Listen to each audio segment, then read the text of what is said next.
had very consistent coverage. Oh. Very consistent coverage of the areas.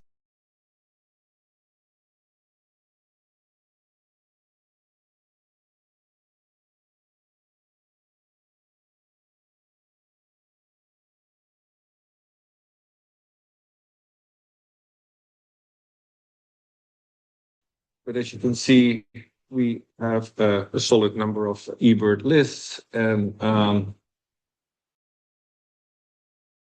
eBird lists. When does it keep doing that?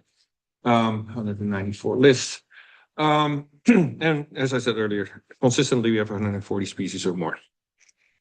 We have led the nation in counts of great horn, well, all these species: great horned owl, northern pygmy owl, flicker, nose woodpecker, titmouse, and so on. We're very prolific in certain areas. Certain birds seem to really either be counted very well or be very present in our count circle.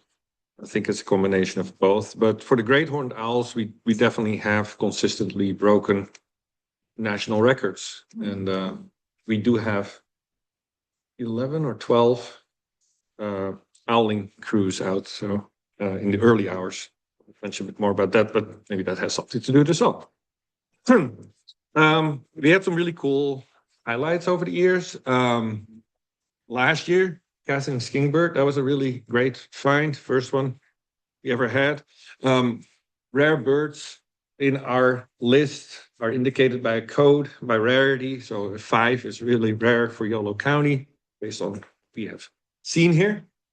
And so we've had over the years 7 Yolo code 5 species, 12 Yolo code 4 species. And so we tend to see really cool and interesting rare birds. Birds that have become maybe a bit more frequent are the winter wren. Well, American dipper is something that is often there, but it's on a short list for birds that really want to find every year. But yeah, Pacific loon and red-throated loon on the reservoir, on Berryessa, winter wren, black-throated sparrow, long-tailed duck, all really great birds. So you always have a chance of finding something amazing on that day, no matter what team you're in. Steve Hampton, who was leading this count many years before I did, wrote a paper on some of the findings of our data. Our data is actually, I'd say, pretty solid. You can use it for scientific research and definitely for citizen science, as Steve has shown. One of the things that we see in these trends is that there's an enormous uptick in raven that were basically absent in our area during the count in the 70s and 80s. Now we get 700, 800 individuals counted. Turkey vultures are going up. Anna's hummingbirds are going up. We see western tanagers going up, western bluebirds. So there is a trend that points in a certain direction, which seems to support that our climate is changing, primarily because we have more overwintering presence of insects. And so the insectivores are really sticking around and doing well. We find more neotropical migrants, ideally cormorants. In waterfowl, we see shifts. Common goldeneye has been going up as well. Western bluebird, tanagers in winters, and yeah, all of that seems to point towards an impact of climate change that we have been able to identify with our count. We also see a dramatic decline in grassland species, which is not surprisingly linked to the massive expansion of orchards and a bit of urbanization, but primarily orchards surrounding winters. And so we have seen certain species really go down in numbers over the winter. But then, yeah, the seed eaters and the insectivores have gone up as well. So it's a balancing act. Our circle is centered on Lake Solano, right here in the middle. Here's Winters, Putah Creek, runs straight through the count circle, hence Putah Creek Christmas bird count. And we have historically divided up this area in very odd shaped blocks. Some of them are challenging and they don't make a whole lot of sense. So we try to just keep the same protocol in the same areas. And for these areas, we have 10 individual leaders that are coordinating the efforts. The Audubon Bobcat Ranch is a very central feature in our count circle. The purple area also shows you how big that area is. I was really surprised. Can't really appreciate that. I think we just visited. And there's a big topographic.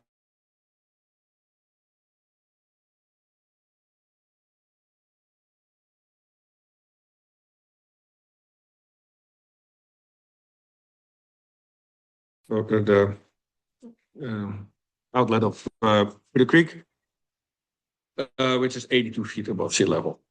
We have 3 ecoregions, maybe a sliver of a 4th ecoregion, primarily the foothill ridges, the North Coast Range, eastern slopes, and then the Western Valley foothills, and then the Central Valley. In these different ecoregions, we obviously have very distinctive different types of habitat, which bring large variation in bird species. And another, I guess, very prominent feature is Lake Berryessa up there.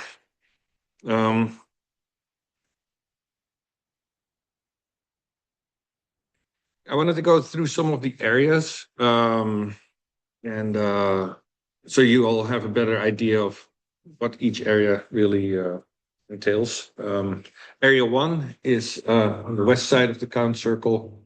Bobby Walsh, there he is. You've been doing this for a long time already. I really appreciate that. And the main area that is surveyed during that is Quail Ridge. It's a moderately strenuous hike. Strenuous. Moderate. It's a strenuous hike, and it's a great opportunity to access an area that normally is off limits to the general public. Many areas in our count circle actually like that, and this is the area that primarily also counts what's on the reservoir, on the water. And so we've had, as I mentioned before, Pacific loon and red-throated loon. There's a chance to see those. The Clark's grebe and the Western grebe are common birds there that we really need. That's the only spot where we're really going to get them for the count. Yeah, there's a large number of species that you wouldn't see anywhere else, I think, in the count circle. Is there anything you want to add about Area 1? No, just to highlight your point, it's a UC reserve, so it's a cool opportunity, not normal to the public. You can get out there, see some beautiful country and see birds. Yeah. And you still have some openings in your area? Yeah. Yeah. So, and at the end of the evening, we can you can either approach Bobby or anybody else for an area that you're interested in, or always email me, or look on the website where we have the link to all the emails for all the area leaders. Bart, and one thing I used to do the lake, I'm like, oh, we'll do it for some years. There's anybody in it. You do that, and I think like once in a while we picked up there's some it's a good place to go, but I just can't do it in my home. Yeah. Well, thanks. Yeah, thanks for flagging that. That's a great point. If somebody can do it all, so it's like you are supposed to be at 3 hours. Yeah. Thank you, Joe. Amanda, it's Amanda. I'd never met you before. Nice to meet you. Thank you for taking on Area 2 this year. Let's say that's about the toughest hike in the count circle. So anybody who really wants to get up there, Bray Canyon is the side canyon to Putah Creek here that goes all the way up into Cat Ranch. You can see here, it's this area up here. And that's one of the few spots where you would be able to hear, likely not see, this guy, mountain quail, or possibly, I don't know, anywhere. I guess you could get Hutton's vireo, but this is one of the areas where that's possible. Townsend solitaire, golden eagle, or canyon wrens, name a few species that you could possibly see there. And yeah, it's about 7.2 miles. But you've done it last year, right? Yes. You know what you're in for. Area 3, Autumn. I can see Autumn. But she's in there. Maybe she's online. That's the opposite in terms of intensity. You can sit in your car if you want to. You can make multiple stops, take it easy, and it's a big area, but we have basically birding every skill level and every like physical and bird skill level. You can anybody can join, and this is one of the areas that's a bit more accessible if you just want to be in the car. It covers the Winters Water Treatment Plant and a couple of other private farm properties up here. I think it's our only spot where we can get some shorebirds, if there are any in winters, or gulls. We've had a glaucous gull there a few years ago. Glaucous winged gull. And you can, just like in other lower parts of the count circle, you can get rough-legged or ferruginous hawk. Kirk, I saw Kirk just walk in. There he is. Area 4, arguably it's kind of hidden back here, but it's the craziest shaped area. It's the most gerrymandered, exactly. This is that's the so it's the town of Winters. So this is basically something for everyone. You can go to Winters, which actually isn't as boring as it may seem, because that's where you get the rarest birds often in winter. And there's nice parks, and but it's relatively easy in that sense. It follows Putah Creek all the way down to the bridge, so it also covers the fishing accesses. And Josh, I think you're leading the Bobcat again.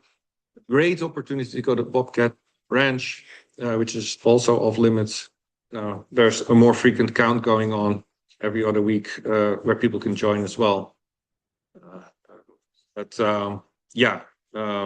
You've got a broad range of birds there. You can see Western tanager, you can get a Pacific wren, bald eagles, and one bird that we really want to always get is the American dipper. It's the only spot where you can get those close to the bridge over 128.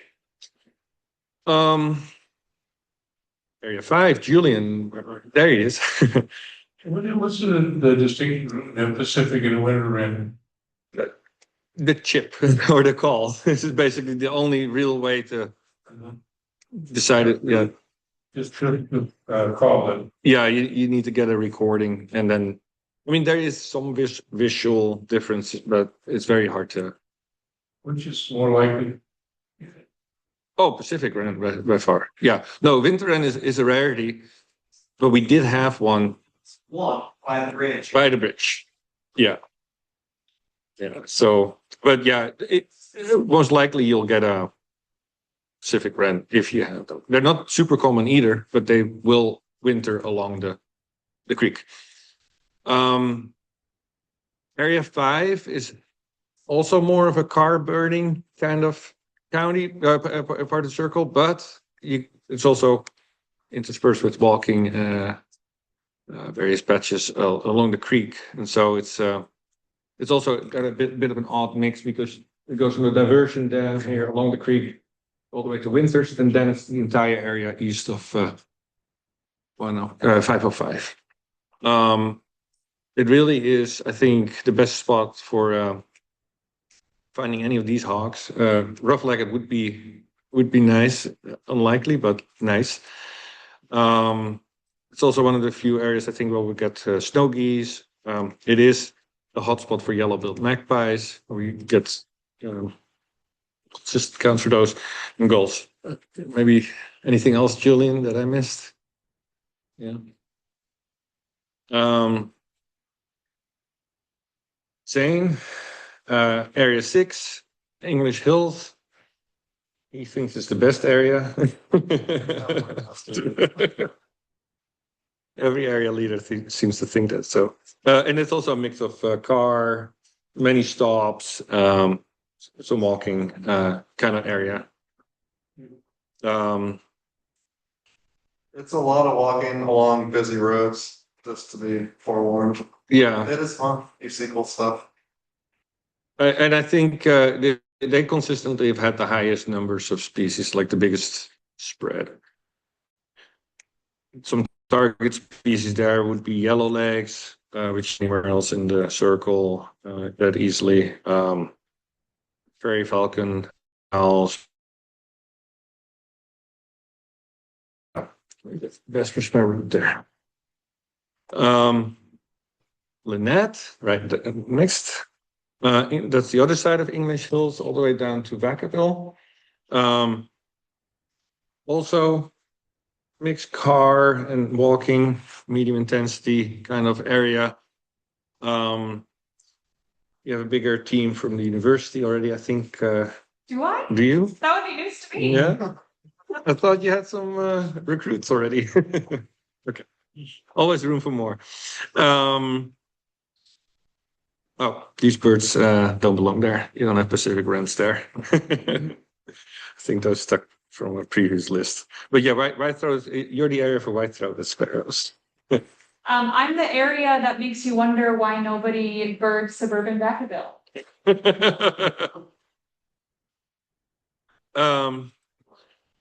Sean, I saw you too somewhere. Where are you? Oh, there you are. Hey. Oh, no, sorry. Of course, Rob. Rob's not here. Huh? Yeah, but sorry. Yeah, I got you mixed up. You got your whole new area.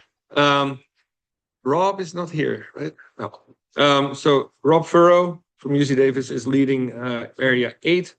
That's a really great area. You can drive all the way up Gates and Mix, and then for the ridge, the Blue Ridge, really different kind of habitat.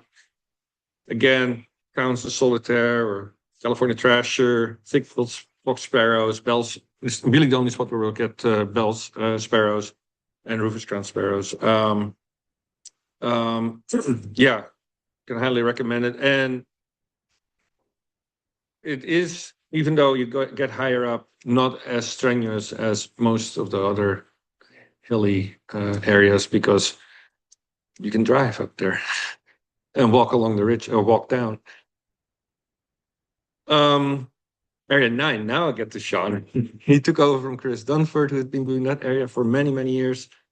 And that's Lake Solano. I'd say it's sort of the heart of the town circle, really prime birding there. Walking in the park, some car birding, or stop in car birding on the backside. And that's really where all the ducks are, all the variety of ducks. Brown creeper, osprey, swamp sparrow. There was a swamp sparrow reported as of yesterday, so we hope to get that for the count. And we have, just like last year, a big sit at Lake Solano Park. I had knee surgery last year, so I couldn't move, and I was there with Ken and various others, where we had a nice long bird watching sit for a couple hours, and you see a lot. Things move through and change quite a bit, and so I think it's really important for anybody who is up for it, or like still wants to bird but isn't as mobile to be there as well. Can get brown creeper, Virginia rail, Barrow's goldeneye. Then last, not Sean Smith. The top right is Sora. Sorry. Yeah, sorry. Good point. Thank you. Sora. Duh. And this is not Sean Smith. This is Peyton Bounce. It's not embarrassing. No. Peyton is leading area 10, which is really two areas in one or two loops. One is a strenuous hike up Stebbins called Canyon, and then the other is more of a flat. It's a drive all the way back to Pleasant.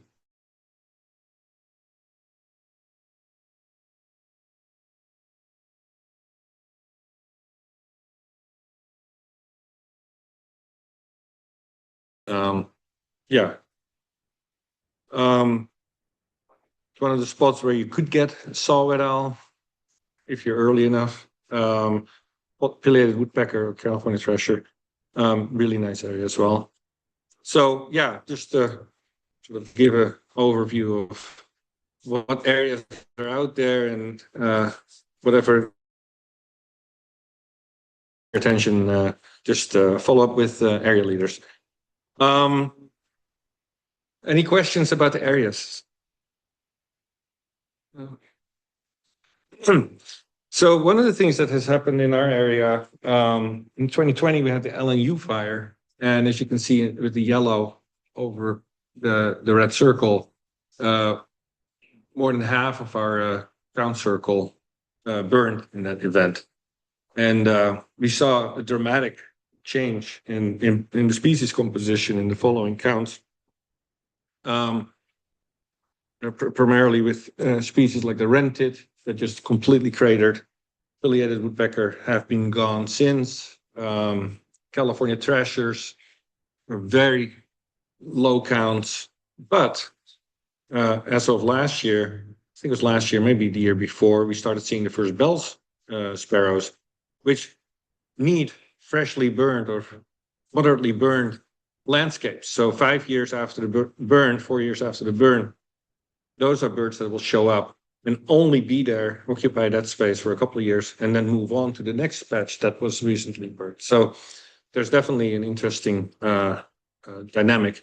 It is we live in a fire-prone landscape. It's a part of the ecosystem, but the intensity and the frequency with which these fires take place is definitely not normal, or it seems to be accelerating again, likely driven by climate change and greater droughts. Does this work? I think so. Does it? Oh, it does. It's a little quiet. Why did I do that? Question. I can do it a bit louder. Sorry. In the past, there was a population in the riparian area in the Yolo bypass. I know that's outside the count circle, but is there news about that? Is that stayed there, or? I have not seen recent reports, but they definitely are on the valley floor in riparian patches as well. I don't know about the bypass, but yeah, they seem to go for the ridges and then very specific riparian habitats. The bypass. Birds about Oh, okay. Not G, south of. It was south of G. Okay. Their range definitely is changing and expanding. They're slowly moving north, and they're currently stuck right at the Columbia River. They're not very good flyers, and so they cannot cross the river. It's too far a flight. You can see that also based on climate modeling, everything that's red here has a decrease of range for rentids, but up north we see an increase in the habitat and the conditions that are climate conditions that are suitable for them. So there's definitely a shift northward, and these data based on the broader CBC count results confirmed. Affiliated woodpecker completely are gone. We had one, I think, in recently, but that's definitely something to be on the lookout for. I don't know if you have that on your ID section. Okay. They have a very distinctive call, and yeah, if you would love to get them. We had them in English Hills just after the fires. It seemed like they dispersed and fled the fire landscape. California treasure. Fox sparrow is very variable. I think currently very low in count. Another species to be on the lookout for. Canyon wrens, rock wrens are coming back in good numbers. Also very charismatic birds, so you'll find those more in the Berryessa and surroundings areas of the count circle. Pygmy owls are coming back, and screech owls came back with a vengeance. We had by far the highest count of screech owls.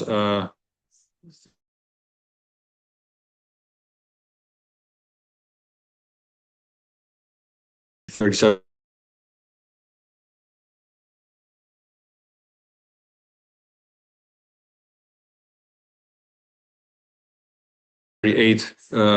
Of them. The whole compilation process. I don't want to bore you too much, but one of the things that we're doing right now is trying to get more and more of the count into eBird, and that really helps us streamline this process.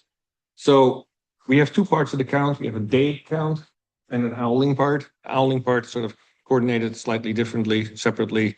If you're really interested in owling, let an area leader know, and we can accommodate. Typically, there's already some crowds that have been doing that for years. We get out at 4 a.m. Our day starts at 4, and then till 7:30ish, we do the owling, and then the count starts typically around 8. So historically, we did paper checklists. Then they were converted also into eBird checklists, and they can be put into a trip report. This information goes into a compilation sheet that the area leaders sort of verify. They vet the information that you all collect. And it's important to do that because if area 9 has 5 ospreys and area 4, which is right next to it, also has 5 ospreys, we don't want to count 10 ospreys. We want to make sure that we just count 5 ospreys because it's likely they saw the same bird flying over Putah Creek. And there's some other species like that and sort of adjustments that are made. So the numbers that you'll see on eBird in the end often are not quite the same as what go into the official count. Then I have to go to the most antiquated JavaScript website and enter all that stuff before February 15th. And then it goes into this system of 2,000, 3,000 count circles that Audubon manages. So here's the overview. I think we went over all of that. Go to the website if you need information about the area leaders. And then for owling separate setup, we have 21 transects throughout the area. In summary, largest citizen science event in the world. Will be held, ours will be held on December 21st. There are many other circles around us that are also counting in this period. The official count period is from December 14th until January 7th. So there's many Christmas bird counts that happen in that period. And I'll hand it over to Zane if there are no more questions.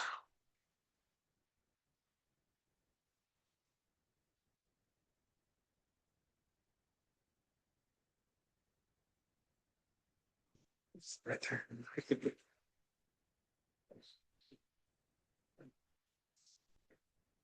All right, hi, everybody. Lots of familiar faces. Can you guys hear me on Zoom, I think? Sir, there's the mic. Oh.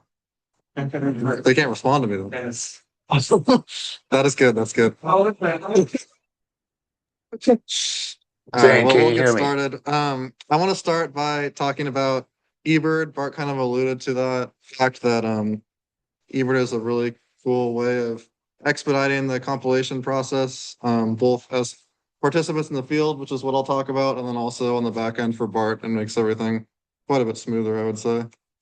Zane, I'm gonna interrupt you because I've been missing messages from Ken. Oh, okay. Keep the speaker in front of the mic. Where's the mic, actually? laptop. Oh, okay. Yeah. And please repeat any questions asked, which we haven't had yet, so that people on Zoom. Yeah, for sure. Okay, well, eBird, if you're not familiar with it, is, well, first off, Bart claimed that the Christmas bird count is the biggest citizen science project in the world, but I think that actually goes to eBird. For the single event, we'll give it to the bird count. But eBird has grown rapidly since its creation in 2002. And it's a place where birders and researchers around the world can compile their bird sightings, photos, observations, sound recordings, and it contributes to a giant database that eBird manages that can be accessed by anyone and used for all kinds of cool projects. I was updating these slides, and last year I had a note that eBird had over 1 billion bird observations recorded in their database. That's now outdated. In June, eBird passed 2 billion bird observations, which is just an unthinkable amount of data about birds. They put out a cool article that talked about hitting that milestone and gave some additional numbers that I'll go over in a minute, talking about eBird's growth, which has been really, really rapid in the last few years. But one map that they put out that I thought was really neat was this one. Every yellow dot on this map represents like an eBird submission. And so you can see just how global eBird actually has become. When it started, it was more focused in the US because it's run by the Cornell Lab in New York. But it has really grown. It's now in 253 countries. And you can see there's just coverage throughout the world, which is just a really great opportunity for bird research. And you can also, one thing I thought that was kind of cool that I noticed, you can see like the routes that ships and stuff take by all like the lines that go through the ocean. It's kind of funny that like there's very consistent routes. So as of June, eBird has had over 150 million bird checklists submitted to their database. And the number of eBirders, people that use the app and submit their recordings, exceeds 1.1 million people. As I mentioned, there's now eBird in 253 countries worldwide. And all these submissions, all the photos, all the audio recordings, everything that eBird collects powers important apps such as Merlin, which many of you may use, the Sound ID app that's become really popular. It uses audio recordings submitted by birders to train their AI systems that run the app. And as far as the eBird mobile app, that's what I want to focus on tonight. That's what's going to help all of us in the field on the Putah Creek Christmas bird count. So if you haven't downloaded the eBird mobile app onto your phone, I recommend doing so before you go out in the field. It will make your day a lot easier. Just a quick run through if you're not familiar. I think a lot of us here are familiar with the eBird app. But when you open up the app and you log in, you set up your account and everything, you'll get to a screen that looks like this. And that's where you can select the date, the time, and whether or not to record an eBird track. And if you're not familiar, an eBird track means that while you're using the app will record where you go on on a map, and it will tally the distance that you covered. And it will show you at the end exactly where you went, which is really useful for specific bird observations at like the super fine scale that eBird likes to use for their publications and stuff. And so when you get to the screen, you hit start checklist and everything should automate for you. It should fill in the date and time and stuff itself. Just make sure that it's correct. And then it'll take you to a screen that looks like this. This is where you're going to record your birds. So you're out bird watching and you'll fill in the species that you see. So I just kind of made a fake list, like I pretended I was birding on Cantaloupe Road in my area. And it has a list of all the birds that you would be expected to see while you're out in the field. And you can tally them up and it will track it for you. It will do so in a couple of ways. You can either type in the name of the species and the number up at that little window at the top. For the people present here, it's right there. Maybe I won't gesture at the screen. The other cool thing, there's lots of shortcuts once you start getting more familiar with the app. And one of those is if you tap the tally, the number for individual species. So in this case, I've recorded 6 California scrub jays. If I were to tap that 6, it would automatically add 1 or however many times I tap it and tally it up in the field. So when you're out there, you see a couple of scrub jays and maybe I'd tap that number 2 or 3 times. And then I have 8 or 9 species on my list. Let's see. And then once you finish birding, so once you've compiled your whole list of everything that you saw, you'll have to choose where you birded, and that will look like a screen such as this one. And you're gonna see a whole lot of little blue, maybe some will be red, pins on a map. And from that, you're gonna choose where you birded. And so if you see a pin that is representative of where you went birding, then you can select that one. And if it has a little flame, that means it's a hot spot. That means it's a place lots of people go birding. So it will compile all the observations from that location in one place. And if you see one that doesn't have a flame, then that means it's a personal location. That's a place that you've gone birding before, but maybe other people don't go there. So just choose a location that's the most relevant to where you went. And if there is no flame or a little blue pin in the right spot, you can hold down on the map and add one yourself. So then you're all set. And if you do that, you'll be asked to come up with a name for the location. Before you submit, you're going to want to check and make sure that all your information is correct. You can change the number of observers. So usually on a Christmas bird count, we're birding as a group. So you might want to tap the observer icon, that little green person, and that will tally up the number of observers. So I put 5 in this instance. If you recorded a track, it should automatically tally up the time that you were out birding for you. And that's really useful because when we do a Christmas bird count, not only are we recording birds, but we also want to record our effort. So it tracks the time for us. We can hit that little stopwatch and it will check the time, make sure that it makes sense. And then if there's a track was being recorded, then it will also have the distance for you. But you want to be careful when you do that on a Christmas bird count because eBird and the Audubon counts don't exactly go hand in hand. So eBird wants a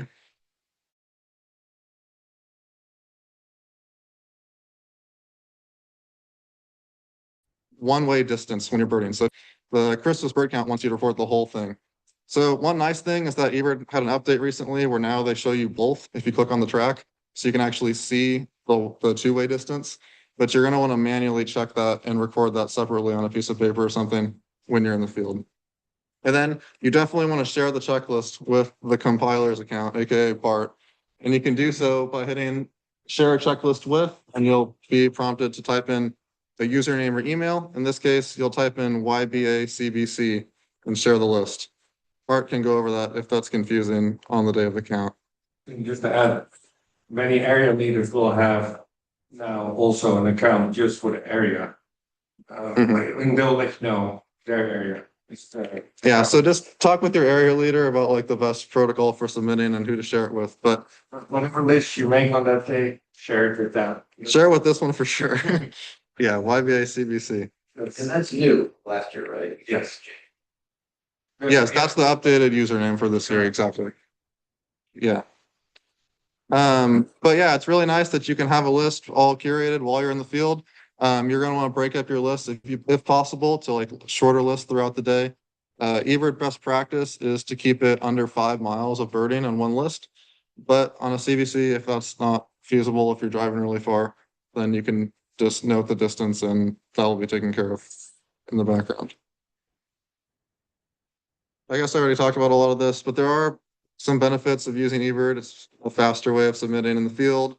It tracks your distance for you and it compiles all the checklists from throughout the day from all of us into one location on Bart's computer.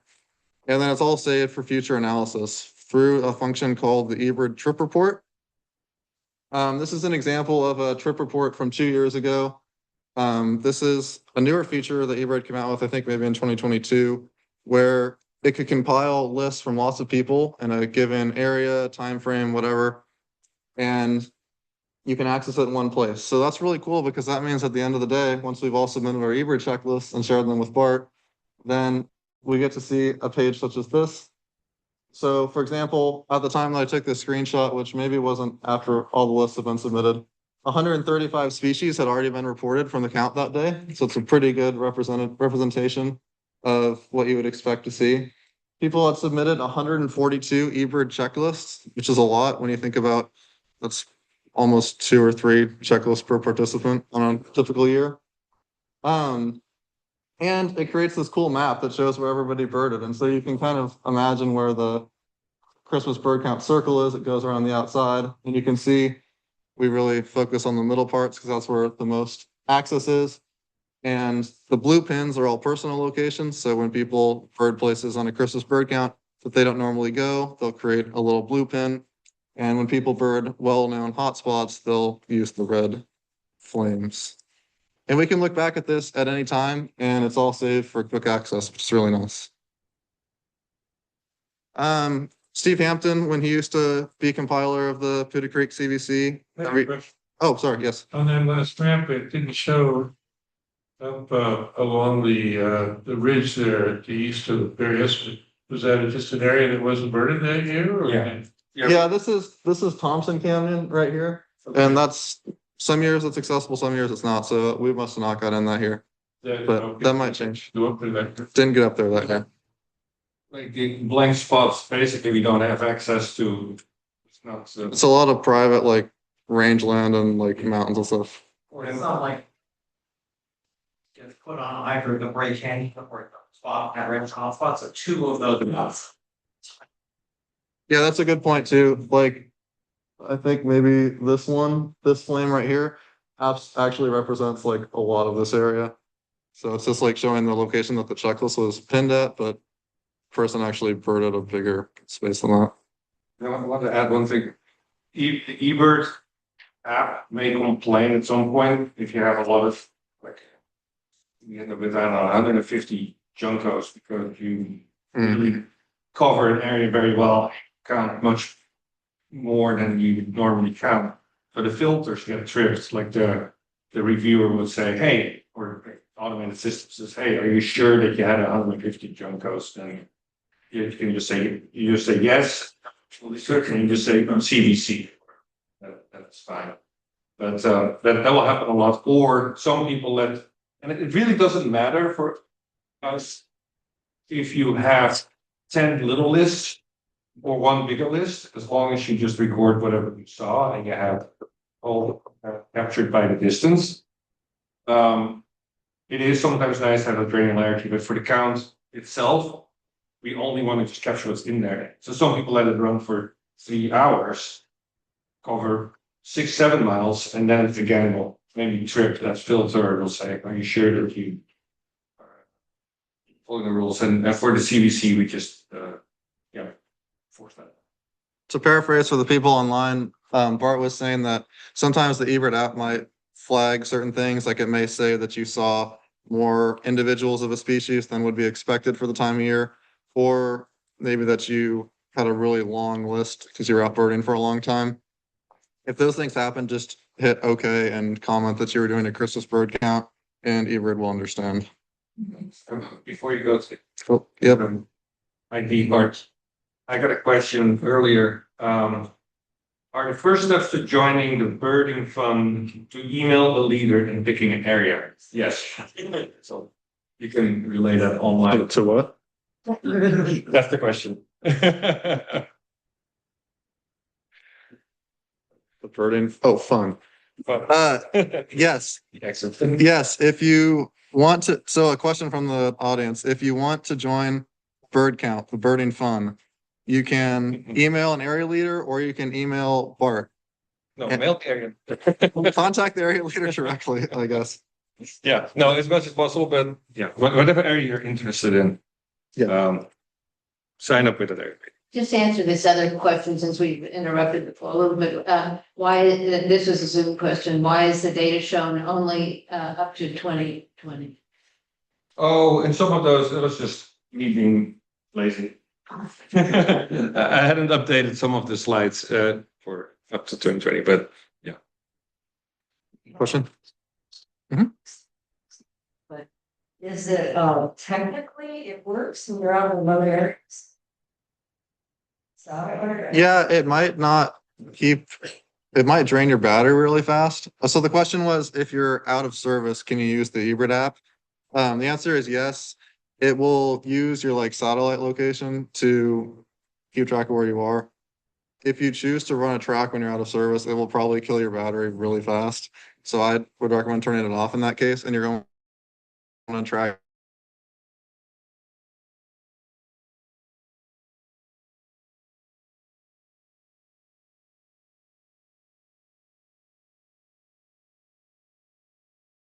Time and distance manually. You can type it in at the end. And Yeah, when you submit, you'll need service. an offline checklist, Mhm. come back and wait till you're in service. Let's find out. Yeah. Reach, you can submit it. Right. And another tip is, if you can, extra battery, magnetic batteries or plug-in batteries. But yeah, if you cannot record the distance by having it on the tracker, just provide an estimate to the area leader. But an area leader will be able to figure it out usually. So yeah, shifting to the identification workshop. Historically, Steve Hampton, who was the past compiler, he ran this presentation every year where he kind of brushed up on some tricky identification challenges that we're probably going to face when we're in the field. I know a lot of us here are very experienced birders, but it's always good to kind of go over the challenging species and brush up on some ID. So without further ado, the house finch and the purple finch are always kind of an identification headache. And for pretty much every area in the Putah Creek CBC, you can see these species probably together in many cases. So when we look at the females and I see a female finch, usually the first thing that I notice in a house finch is that it's browner overall, especially on the underparts and on the face. It has very dense streaking compared to the purple finch.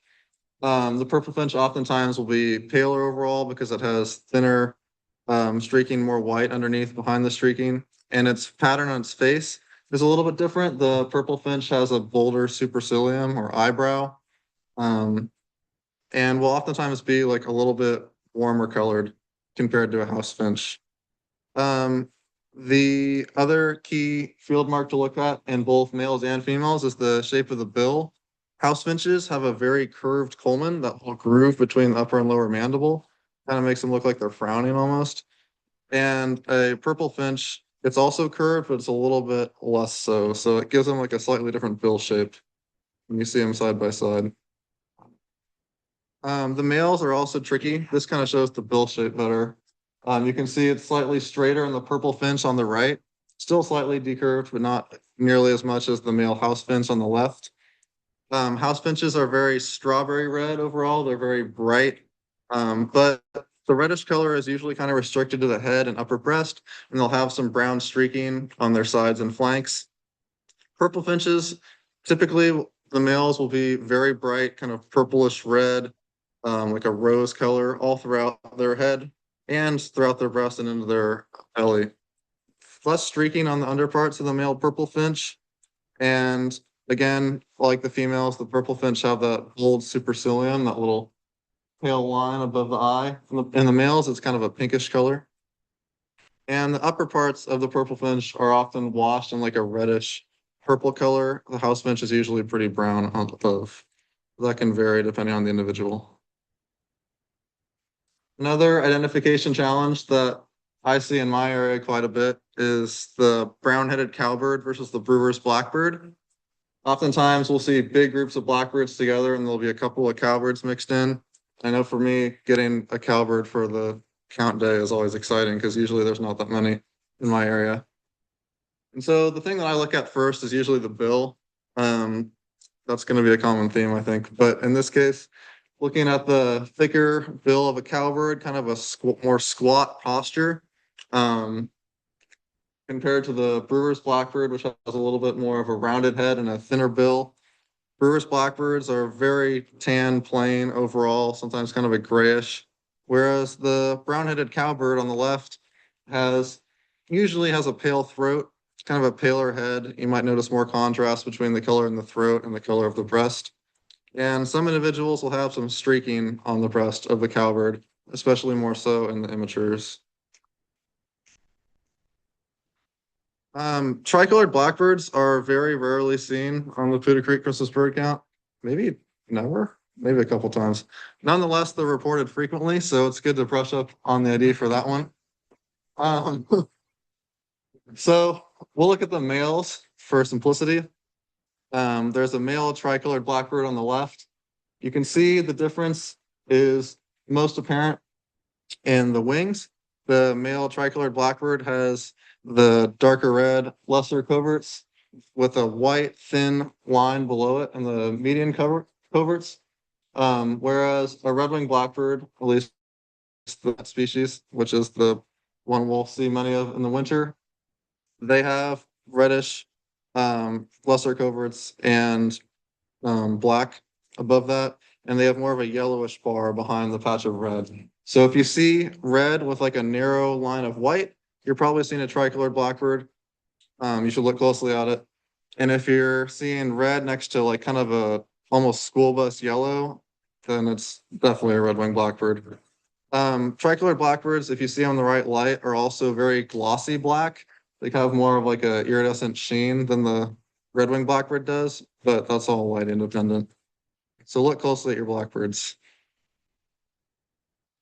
The ruby-crowned kinglet and Hutton's vireo, those got switched somehow. The Hutton's vireo is actually on the left in this picture, and the kinglet, the ruby-crowned kinglet, is on the right. So looking at these, kinglet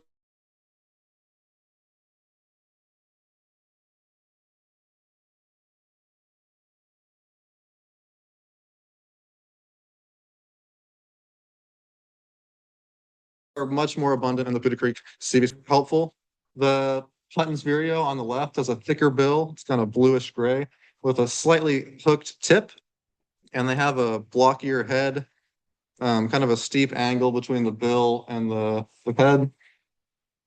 And they oftentimes will have kind of pale lores, that little area between the bill and the eye, whereas the ruby-crowned kinglet, which is on the right, has a thinner bill, very finely tipped, and usually has darker lores with like part of an eye ring.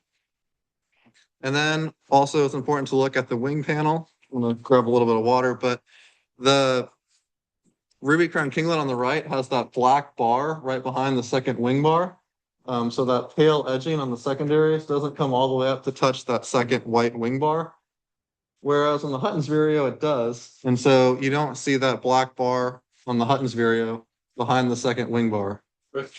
Yes. So the names are reversed and aren't relevant in pictures, the order of the words, the names above. In this case, they got switched. So yes, they are backwards. Thank you. Appreciate it. Yeah, the bottom is correct. And then also vireos are bigger slightly. They're more slow moving, methodical foragers. You'll oftentimes see them like walking along a branch. As opposed to the kinglet, which they're like super frantic. They're always fluttering around. You might see them hovering at the end of a branch, trying to pick off some insects from the bottom of a leaf.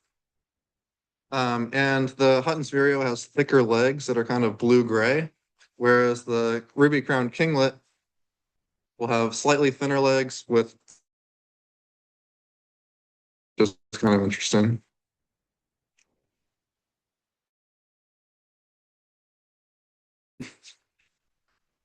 The downy woodpecker and the hairy woodpecker look really similar in field guides. They don't look that similar when you see them next to each other. The hairy woodpecker is much larger, and the proportions are all bigger as well. You can see the downy woodpecker on the left is much smaller with like a really short bill relative to its head. And the hairy woodpecker on the right has a much longer bill relative to its head, like maybe about the length of the head itself. This photo was probably taken in the east because the Pacific hairy woodpeckers tend to be a bit browner than this. I think that goes for the downy woodpecker too, but I wouldn't expect to see one quite this bright in Putah Creek. Goldfinches are challenging, but looking at the wings is really the best place to go about identifying the two. The lesser goldfinch on the left has kind of a more messy wing panel. They have like more edging on the secondaries and their wing bars are not quite as clearly defined.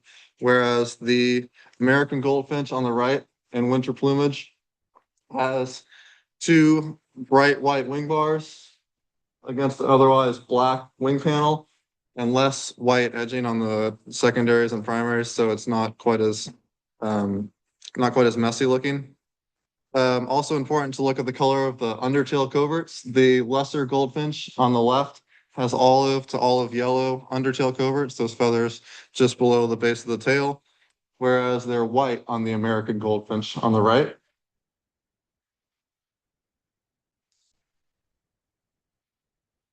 And the wing patterns of the goldfinches are really cool. So if we see them in flight, that's a good way to identify them. The lesser goldfinch, especially the males, is probably most pronounced.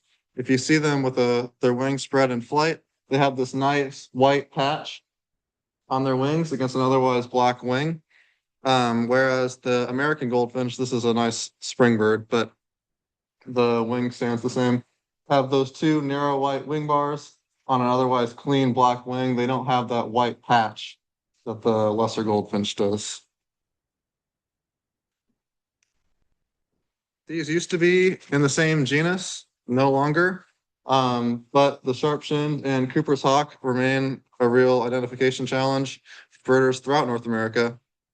The sharp-shinned hawk averages smaller, but the biggest female sharp-shinned hawks can definitely approach the smallest male Cooper's hawks. So we want to look at things like posture and shape when we're identifying them.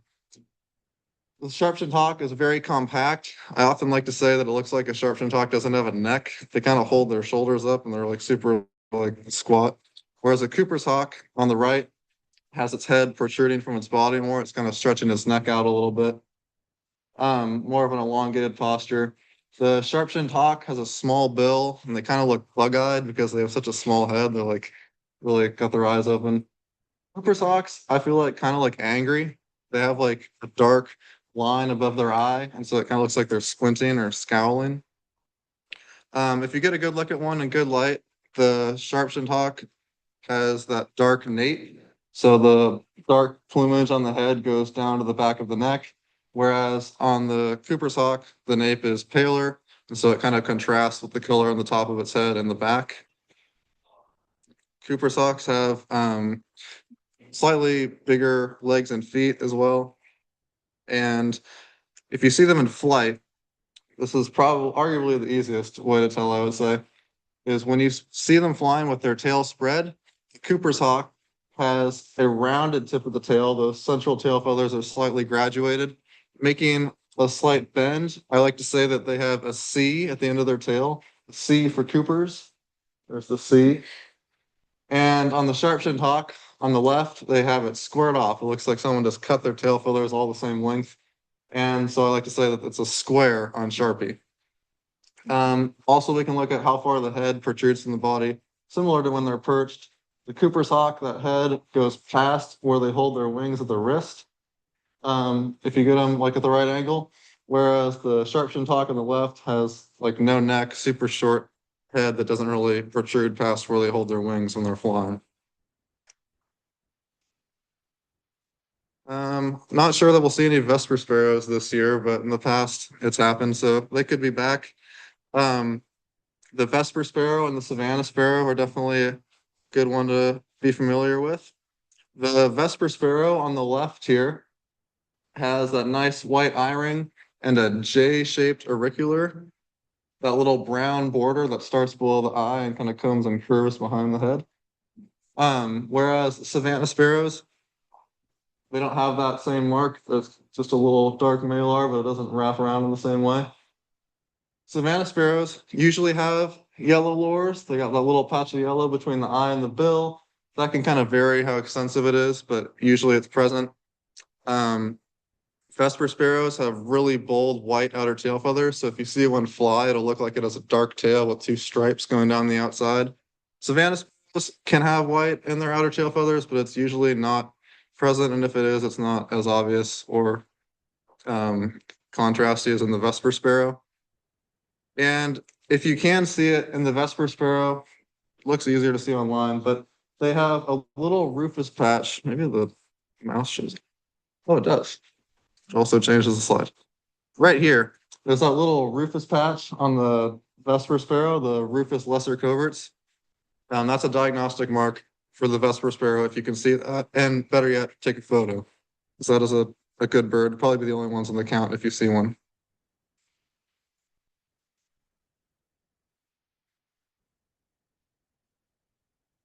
The Eurasian collared dove and the band-tailed pigeon, I'm sure we'll see both on the count.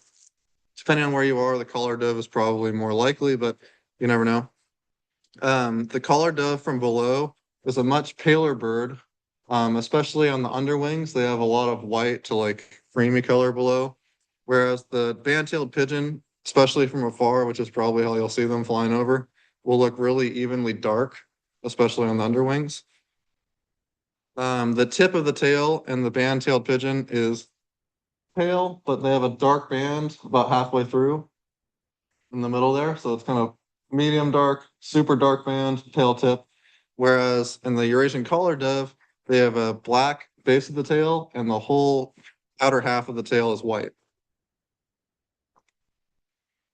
If you see them from above or perched, the band-tailed pigeon has this really beautiful purple color with a yellow bill and a little white mark on its snout. The collared dove is much paler and their little mark on the collar is black. And if you see one or take a photo where you can see the wing really well, the band-tailed pigeon, the primary coverts, these feathers right here, are black, makes a little black triangle right here. Whereas the primary coverts on the Eurasian collared dove on the left, they're pale. And so they're just the primaries. So these feathers right here are pale in the collared dove and they're dark in the band-tailed pigeon. Bart noted that we've been seeing more ducks. I'm not sure, does that go for the goldeneye?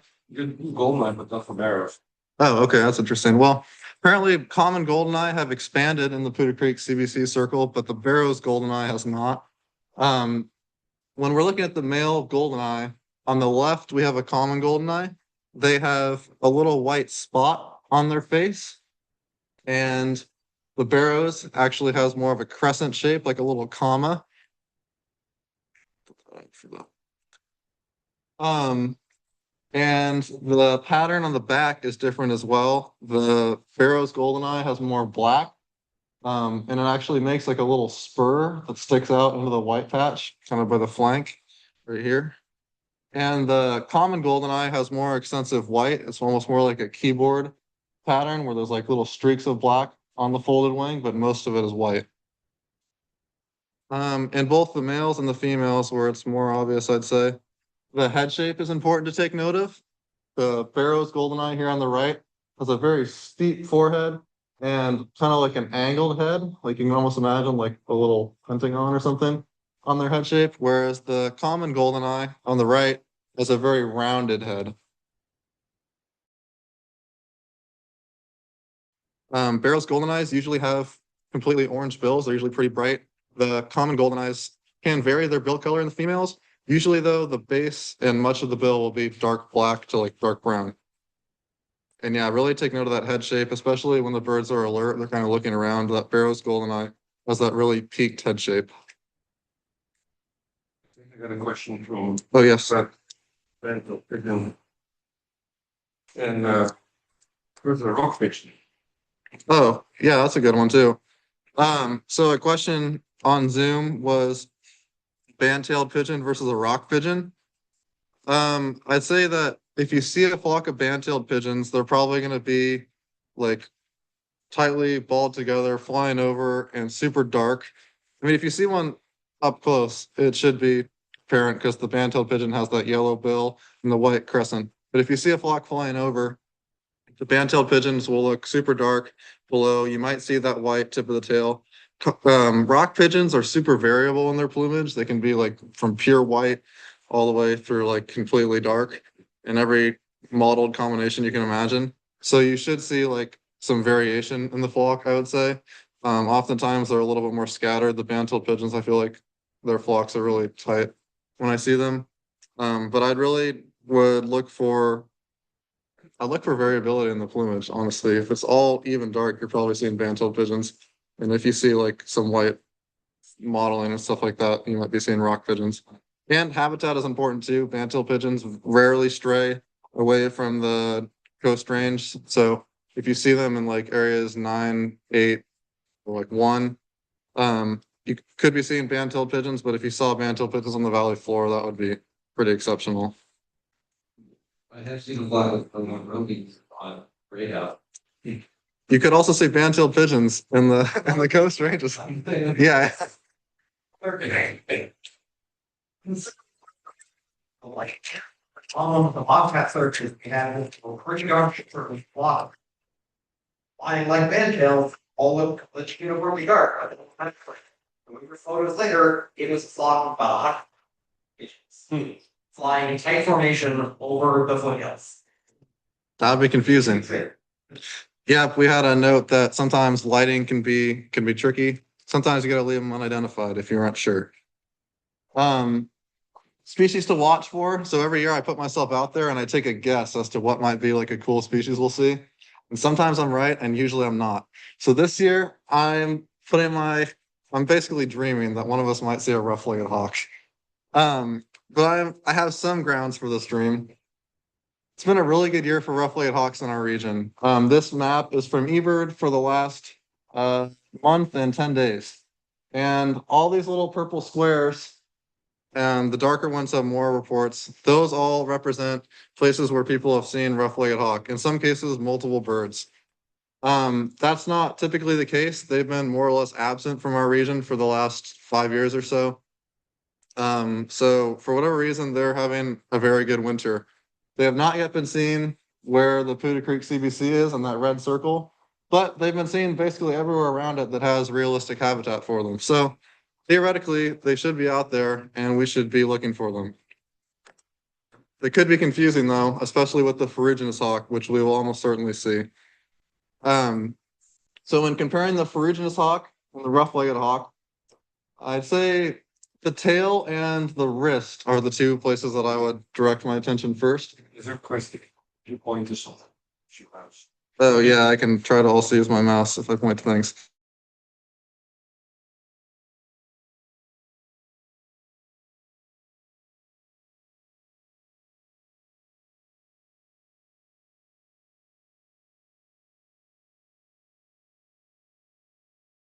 So I don't know what those are. Light morph hawks, which is far more typical for what we see in California, at least in the Central Valley. The rough-legged hawk has a dark band at the tip of its tail on an otherwise pale off-white tail, whereas the ferruginous hawk, depending on the individual, some of them will be nearly completely white on the tail. Some of them will have some faint brown like bands, but they'll be really thin. It'll almost just look like a dingier tail color overall. You won't see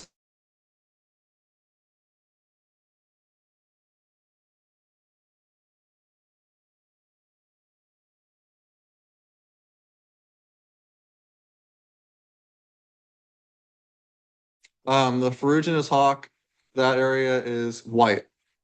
Or at least pale with maybe some like speckling and stuff. But you won't get that dark cluster. The rough-legged hawk also has a darker belly. It's usually really mottled, but the predominant color is going to be dark brown and a little bit darker color along the leading edge of the wing and primary tips. Oh, and I don't have a photo of a rough-legged from above, but if you see one bank, the rough-legged has a white band at the upper tail. So it almost looks like a northern harrier from a distance. So if you see like a hawk that has a band like a northern harrier, then you should look closely at it. Another species, very similar map, probably correlated. The short-eared owl is also having seemingly a good winter in our area. They've been seen a lot in the last week, in particular in the foothills east of Sacramento, but also in the Bay Area and in the Delta. And so it's plausible that this could be our year to see one. I know I will be out early and late looking for them. And yeah, there's been a lot of reports of like anywhere from 2 to like 6 individuals. Certainly possible that they could be here as well. It's been a while since we've had one, but not terribly long, dude. No, but chance. Yeah, I can't remember when the last one was in the Putah Creek CBC circle, but it's definitely doable. And to practice our short-eared versus American barn owl identification, on the left is a short-eared owl. Compared to the American barn owl, they were recently split, so now it's American barn owl. The short-eared on the left has that dark comma, kind of in the same spot on the wing where the rough-legged hawk has a dark patch, and they have darker tips of the primaries. The barn owl is going to look, especially in the poor light that we will probably see these birds in, nearly completely white. And if you see any color, it's going to be more of like a tawny brown wash over the upper parts and the under parts. Short-eared owls above are much darker brown, so you get like kind of a contrast where it's super dark in the upper parts and pretty pale in the under parts.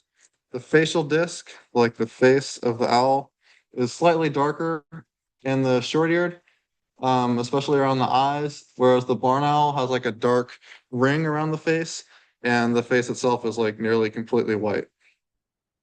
And then habitat is also important. Short-eared owls are like rarely seen away from grassy open fields, especially kind of in the foothills where there's like hills and whatnot. So areas maybe 5, 6, 1, and 3 might be good places to look.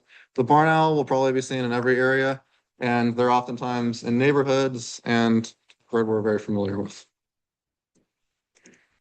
And that's about what I have, unless there's other questions from anybody.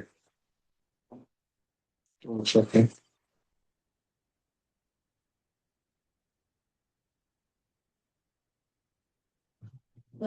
You have any advice for gulls? Goals. I could do a whole presentation if we were going to talk about goals.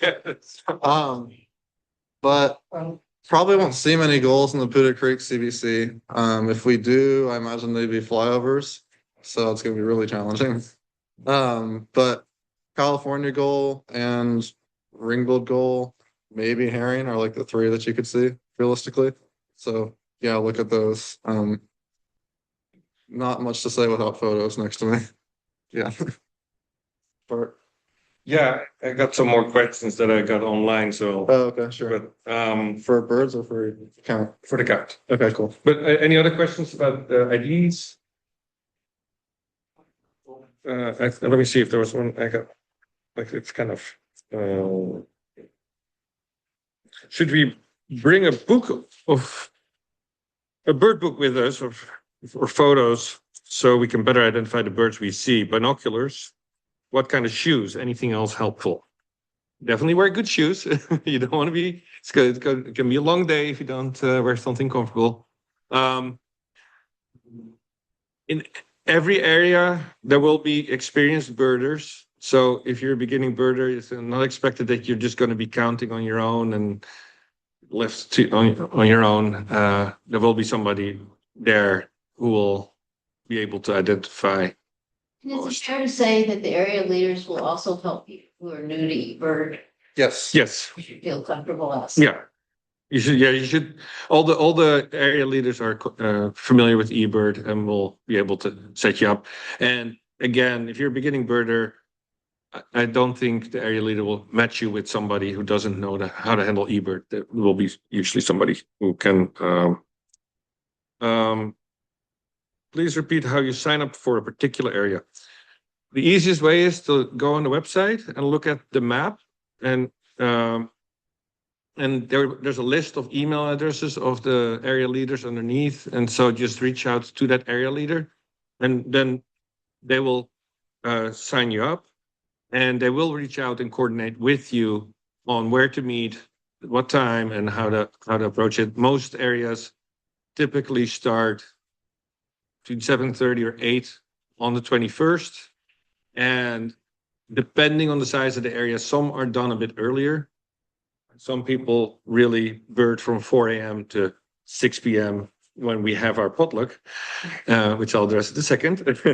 And so, yeah, some people really bird the whole day, and some, some areas it's also not necessary. Like at a certain point, you've covered everything. And that kind of brings me to another point. Somebody asked, what was it? Do not many people see the same bird? Yes, and that's the whole point why we have this compilation process. Now, it's all about just getting a sense of the diversity of species and a general count. It's not a scientific survey. We're not following the same protocol. It really is about two things in my mind. One is just getting enough coverage of the area to sense what's there. And if we miss one bird, that's rare. Like we don't have the winter wren. Well, that's too bad. It's not a big deal.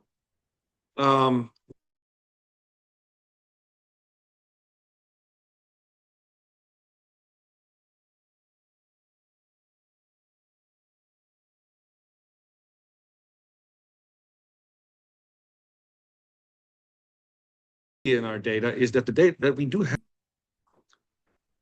So yeah, I think that's and yeah, osprey. There's certain species, vultures, that will fly from one area to the other, and we make some adjustments to compensate to get a more realistic estimate of those. Do you want to mention about if you have like a flock of geese or something flying over, you should track direction? Very good point. Yeah. It is very helpful if, for example, you have some thunder swans flying over or snow geese to say what direction they're headed. So we have had this happen a few times. Area 1 had thunder swans, and then area 9 had thunder swans, and of course that was the same flock that was flying by. But again, it shows that most birds do get picked up at some point. So yeah. It can be true for things like osprey. Osprey, yeah, I think for certain longer distance flyers, gulls, it's helpful. Even we've had a rare sighting would be a barn swallow. Strangely enough, in this time of the year, you don't really see barn swallows.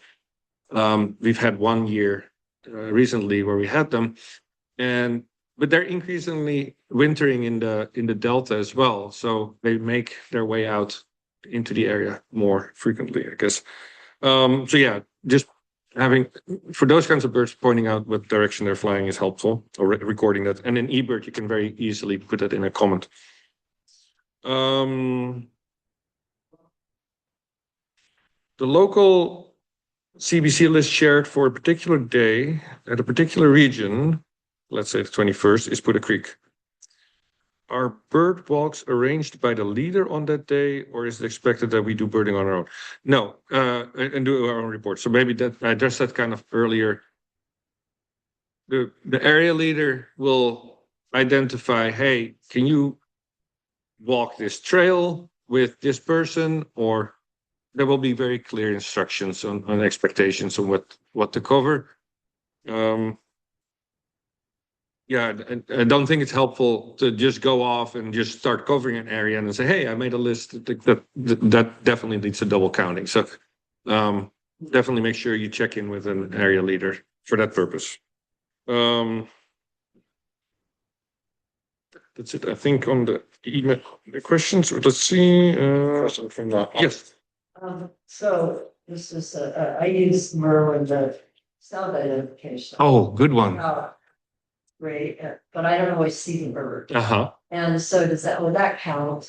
So How, that's a very good question. And I use it all the time myself. It's a great app. And it has happened a bunch of times, like, oh, really? And then you become aware and then you hear the bird. So that's a positive confirmation. Sometimes it will report something, you're like, I didn't hear it. And so you really need to hear it yourself and be absolutely positive that the bird is there. Merlin is just a tool, but count as an identification, you can actually hear it. oh, absolutely. No, Necessarily see it. you do not have to see the bird to count it. Personal count. No, absolutely. Good question. If you hear a mountain quail, Yeah. it's not very likely that you're going to see one. Same with a pileated woodpecker. You don't see those. You did? Smaller. Oh, nice. Yeah. Or I heard. Uh-huh. Yeah. No, so yeah. Use your like judgment on that, and but yeah, it's not like, oh, I walked around with my Merlin and I'm just going to pen down whatever it recorded. One thing is to point out, because from just made machines that screw you over if you don't know about it. How it used to work, press the stop, right? It saves your recording. It doesn't do that anymore. You have to manually click save recording. If you just press stop, like you always did, and then back out, it's gone. Oh man. There's no it's save recording. You have to press these days. Yeah. That's a good point. Thanks. Wow. Well, yeah, I think it before, if you hit stop, it would just wait and like be stuck for a while. And I think that's why. Come up and talk about the company. If people want, there was one more question like about photos, but like, yeah, if you can document, if you have a camera with you, of course, it's great to add photos. If you can record the call and save it, that's always helpful to add to eBird identification. And you can always later on say, oh, I was wrong. That happens all the time. There's absolutely possible. And has a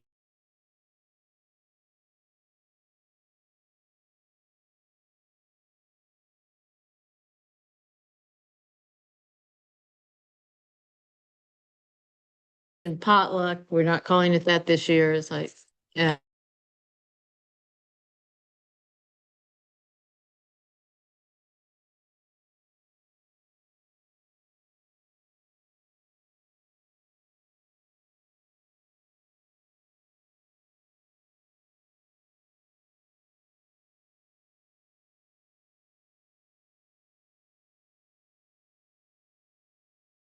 And people who want to come directly from birding, come on in then, and then we'll be starting the potluck.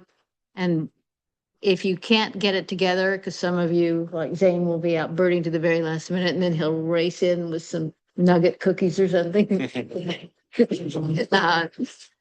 That's fine. We're glad to have them, and hopefully some of the rest of us will be able to bring some other things. So it's still a potluck, and we do need to emphasize this is a alcohol-free area because we don't have a special permit and special insurance. So for our purposes, don't smuggle your beer in. We got in trouble with that last year. So at 6, we'll have a little bit of a program, and well, more than a little bit. Bart will give the highlights of the day, but it won't be some people get tired of this. It won't be hours of going over every single species from each area. That will be another night and we'll be announcing that. It'll probably be early January. The boring night in January. Yeah, where he'll really finish getting all the data pulled together from all the area leaders. And there are any number of you who really like all that and we'll make sure that that you know about it. This year we're having doing some extra sort of fun things. We have a bird bingo game set up, and I think Honchau's doing some tricky bird questions and Yeah. And we're lucky to have some of you probably know Ro Mott Smith is doing an exhibit of art. And she's going to have a small exhibit here and is also donating one of her prints for our raffle, which we haven't had a raffle in years. And we're going to have about 5 pieces of various things on the raffle. So, and you'll all get raffle tickets when you come in. They'll be handed to you for free. And so we're just trying to make it festive and something different. As Genevieve suggested, that it is the winter solstice, so we're sort of celebrating that. Can you repeat that information? Because the sound went out and we couldn't follow you.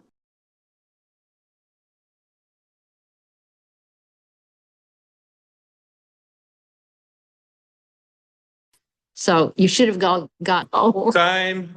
Yeah, okay, 5:30 for the solstice party. It begins, and then there'll be dinner, potluck dinner starting around 6, and at the same time our program will start, and we'll have highlights of the bird count, and we'll have other games and entertainment to keep everybody involved.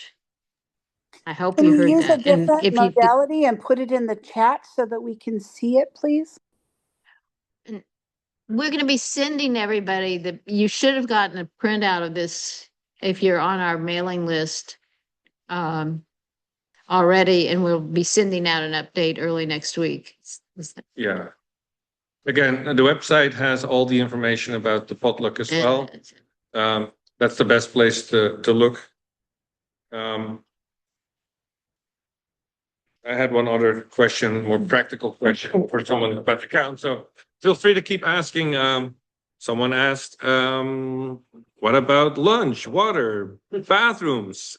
All of those things are your own.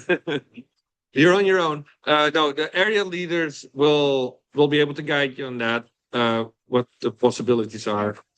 I think in general, people do definitely bring food and water with you for the time that you're there. But yeah, if you're walking around in winters, you can hop into Steady Eddies and Pick up a latte. pick up a latte while you're birding, while others are running up the hill.